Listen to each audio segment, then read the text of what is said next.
दुनिया का एक ऐसा जानवर जिसे एक देश ने खुलेआम कुदरत की गलती मान लिया और दूसरा देश उसी जानवर को कुदरत का तोहफा बना बैठा। ऑस्ट्रेलिया में आज हालात ऐसे हैं कि 2 करोड़ 27 लाख इंसानों के मुकाबले 20 करोड़ से ज्यादा खरगोश जमीन पर कब्जा जमाए बैठे हैं। खेत उजड़ रहे हैं, फसलें खत्म हो रही हैं, मिट्टी की ऊपरी परत पूरी तरह बर्बाद हो चुकी है और पूरा इकोसिस्टम हिल चुका है। ऑस्ट्रेलियन गवर्नमेंट ने खरगोशों को रोकने के लिए हर तरीका अपनाया, झड़, बाढ़, वायरस और यहां तक कि आसमान से शूटिंग तक, लेकिन नतीजा शून्य रहा। वहीं दूसरी तरफ चीन का कुबूची डेजर्ट, जिसे कभी सी ऑफ डेथ कहा जाता था, बिल्कुल अलग कहानी सुना रहा है। एक वक्त था जब यह रेगिस्तान हर साल करीब 5 लाख एकड़ हरी भरी जमीन को निगल रहा था। तेज आंधियां रेत को सैकड़ों किलोमीटर तक उड़ा ले जाती थी, नमी पूरी तरह खत्म हो जाती थी और गांव के गांव वीरान हो रहे थे। लोग मान चुके थे कि इस रेगिस्तान को हराया नहीं जा सकता, लेकिन असली गेम तभी शुरू हुआ जब इंसान ने लड़ने की बजाय समझदारी से कुदरत के साथ काम करने का फैसला किया। 1950 और 1960 के दशक में चीन ने डेजर्टिफिकेशन रोकने के लिए बड़े-बड़े प्रोजेक्ट्स लॉन्च किए। सैंड कंट्रोल स्टेशन बनाए गए, लाखों पेड़ लगाए गए, पानी को रोकने के लिए नहरें और बैरियर बनाए गए, लेकिन कुबूची डेजर्ट हर कोशिश को जैसे निगल ही जाता था। तेज हवाएं फिर से रेत उड़ाकर सब कुछ ढक देती थीं और हालात पहले जैसे हो जाते थे। तभी इस कहानी में एंट्री होती है वांग वेनबियाओ की। ना कोई बड़े कॉलेज का साइंटिस्ट, ना कोई पॉलिटिकल पावर, बस एक लोकल एंटरप्रेन्योर जिसने रेगिस्तान को दुश्मन नहीं बल्कि एक मैनेज की जाने वाली समस्या समझा। वांग ने सबसे पहले रेगिस्तान में सूखी झाड़ियों को चौकोर पैटर्न में बिछाना शुरू किया ताकि हवा की रफ्तार टूटे और रेत अपनी जगह पर टिक सके। फिर इन झाड़ियों के बीच उसने विलो ट्रीज लगाए, जिन्हें बेद के पेड़ भी कहा जाता है। विलो एक खास किस्म का पेड़ होता है जिसकी जड़ें 300 फीट तक जमीन के अंदर जाकर पानी तलाश कर लेती हैं। तेज हवाएं पहले जहां नमी को उड़ा ले जाती थीं, अब वहीं झाड़ियां और पेड़ रेत को बांधने लगे और जमीन के अंदर पानी ठहरने लगा। लोग हंसते थे, कहते थे कि यह आदमी रेगिस्तान में जंगल उगाने चला है, लेकिन 3 साल बाद जब पेड़ न सिर्फ जिंदा रहे बल्कि बढ़ने भी लगे और जमीन ने पहली बार सांस ली, तब सबको समझ आ गया कि यह पागलपन नहीं बल्कि दूरदर्शी प्लानिंग है। असल मुश्किल तब आई जब विलो के पेड़ों को इंडस्ट्री के लायक बनाने की बात आई। पेपर और फर्नीचर इंडस्ट्री को लकड़ी तभी चाहिए थी जब पेड़ का मुख्य तना मोटा हो, और उसके लिए नई टहनियों को बार बार काटना जरूरी था। रेगिस्तान में मजदूर रखना महंगा और मुश्किल दोनों था, और यहीं से कहानी में वो मोड़ आता है जिसने पूरी दुनिया को हैरान कर दिया। वांग ने मजदूर नहीं बुलाए, उसने रेक्स रैबिट्स बुलाए।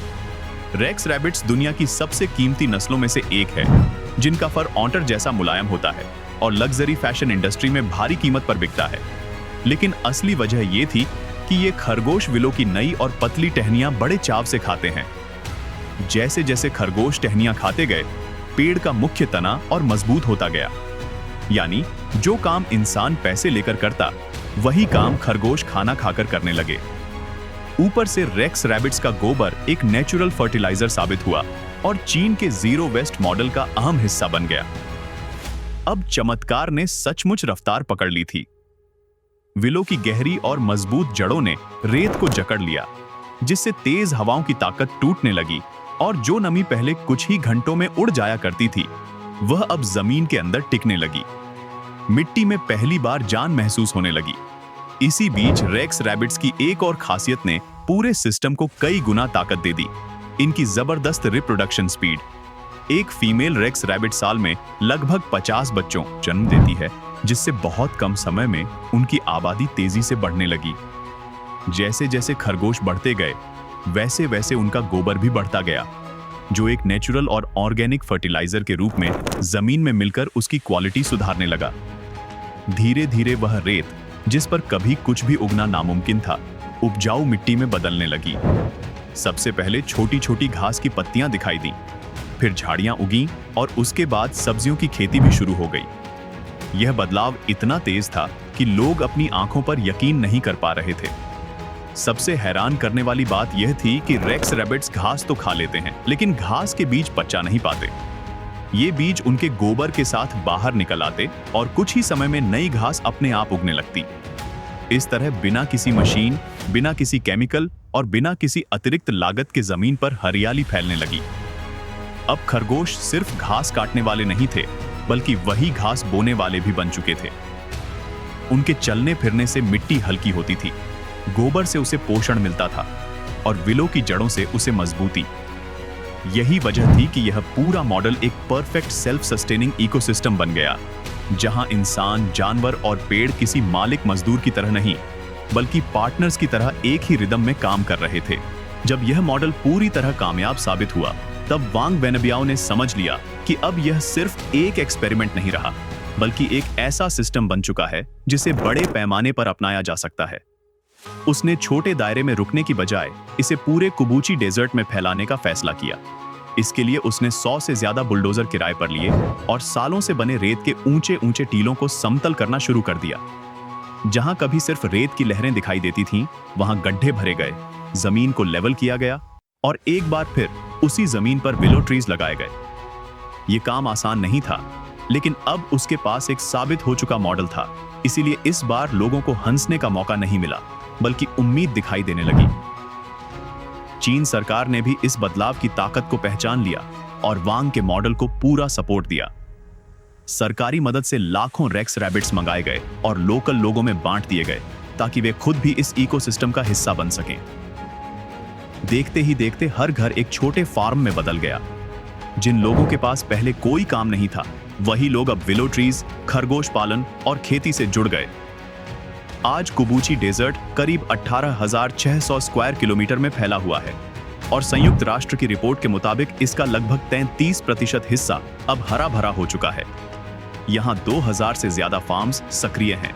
हर साल करीब 30 लाख रेक्स रैबिट्स बेचे जाते हैं और एक फार्मर की औसत सालाना कमाई 9,600 से $10,000 तक पहुंच चुकी है। यह वही इलाका है जहां कभी लोग पेट भरने के लिए भी जूझते थे। इसी इलाके में दुनिया का सबसे बड़ा सोलर पावर इमेज भी तैयार किया गया, जिसे स्पेस से देखने पर दौड़ते हुए घोड़े की शक्ल दिखाई देती है। करीब 50 लाख सोलर पैनल्स से बना यह प्लांट सिर्फ बिजली पैदा करने तक सीमित नहीं है, बल्कि डेजर्टिफिकेशन के खिलाफ एक और हथियार बन चुका है। सोलर पैनल्स के नीचे सीधी धूप नहीं पड़ती, जिससे नमी बनी रहती है और घास उगने लगती है।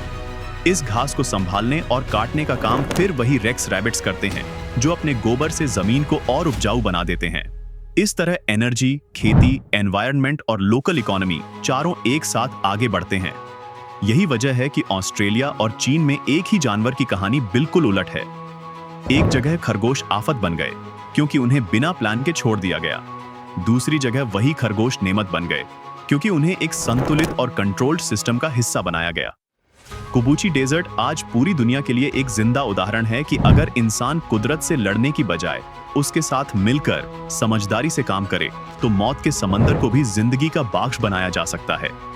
अगर आपको यह कहानी पसंद आई हो तो वीडियो को लाइक करें, इसे ज्यादा से ज्यादा शेयर करें और ऐसी ही दमदार और प्रेरणादायक कहानियों के लिए चैनल से जुड़े रहिए।